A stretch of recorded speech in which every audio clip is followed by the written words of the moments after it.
Salut les pianistes! Alors pour compléter la petite vidéo que j'avais faite sur sur l'accompagnement d'un chanteur ou quand on joue en duo, qu'on accompagne, on va faire donc tout ce qui est binaire.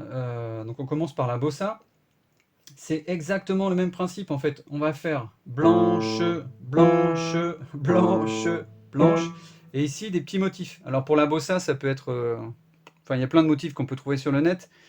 Ça va être une clave en 2 ou 3 par exemple. 1, 2, 1, 2, 3. 1, 2, 1, 2, 3. Ça peut être 1, 2, 3, 1, 2. Bon voilà, il y a plein de choses. Mais ici, ça fonctionne en noir, enfin en blanche, blanche.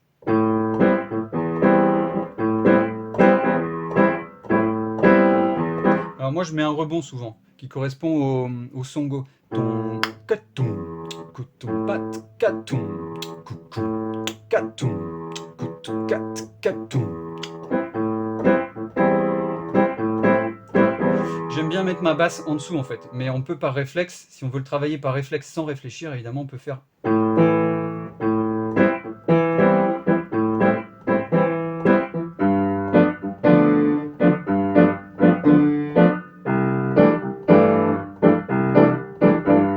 Voilà. Et c'est tout. En fait, on peut faire ça pendant des heures. Par exemple,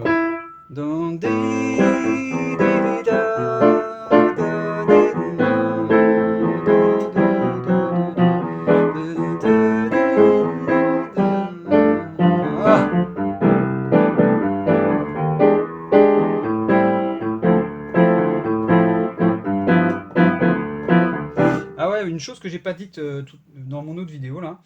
En fait, quand on fait, on peut approcher chaque note qu'on veut faire par le demi-ton supérieur. Donc là, par exemple, si j'ai envie d'aller au Ré 7 par exemple, bah, je peux passer par ici, juste ma basse, pas les accords, juste la basse.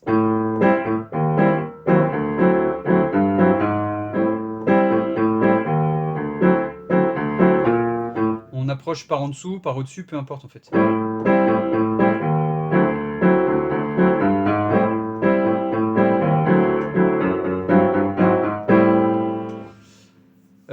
Voilà. Puis quand on doit improviser, donc je joue ma mélodie.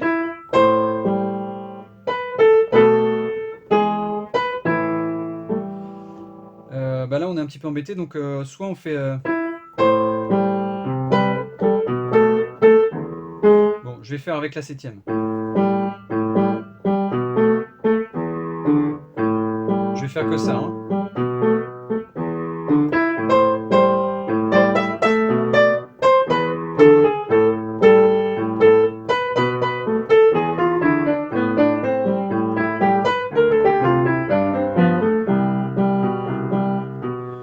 Je sais plus...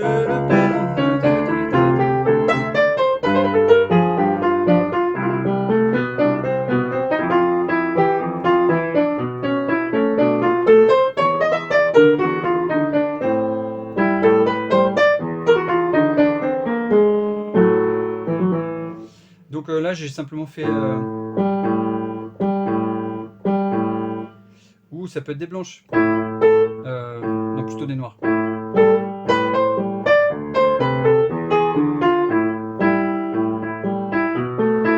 Bon, ça marche pas très bien les noirs, vaut mieux faire croche-tac. Le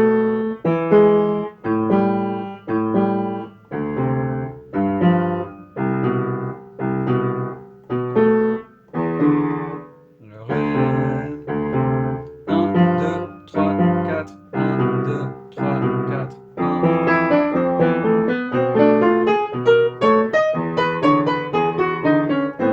Donc là, comme j'ai joué des trucs un peu n'importe quoi ici, j'ai pas respecté mon... Mais ça n'a aucune importance, strictement aucune importance. On va écouter votre main droite en fait. Et c'est la main droite qui va définir le tempo, qui va définir tout le reste quasiment. Donc voilà pour l'impro. Évidemment, c'est pauvre. Donc si on veut compléter, bah, c'est toujours le même système. Hein. C'est un bout de mélodie, les basses, et on complète au milieu.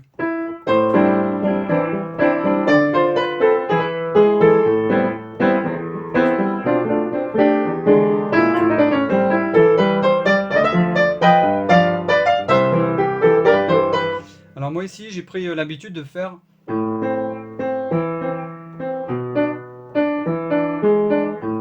Donc je joue la tierce. Puis après, donc septième, mi-7, la septième et la tierce.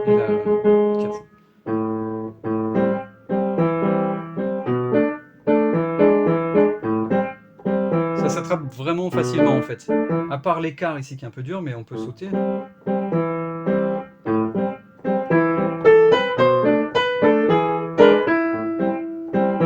Et si ça c'est trop dur, on peut toujours faire les accords à 3 sons.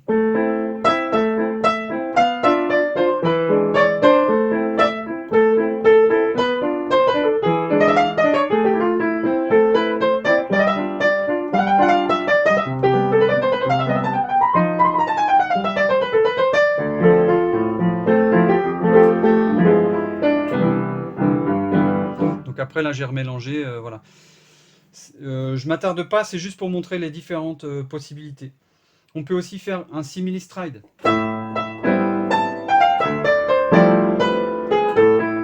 Mais du coup, ça, comme le stride c'est assez large, il faut pas jouer tous les accords.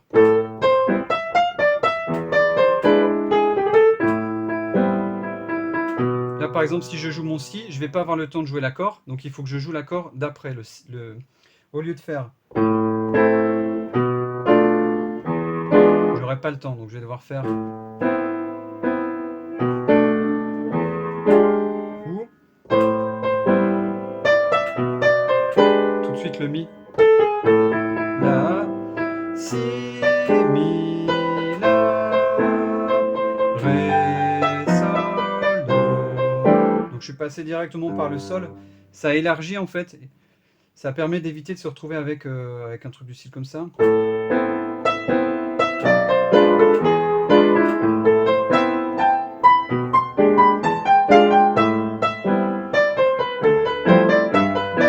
Qui va tuer un peu votre impro, quoi. Vous allez tellement concentrer là que ça va plus vous rien dire.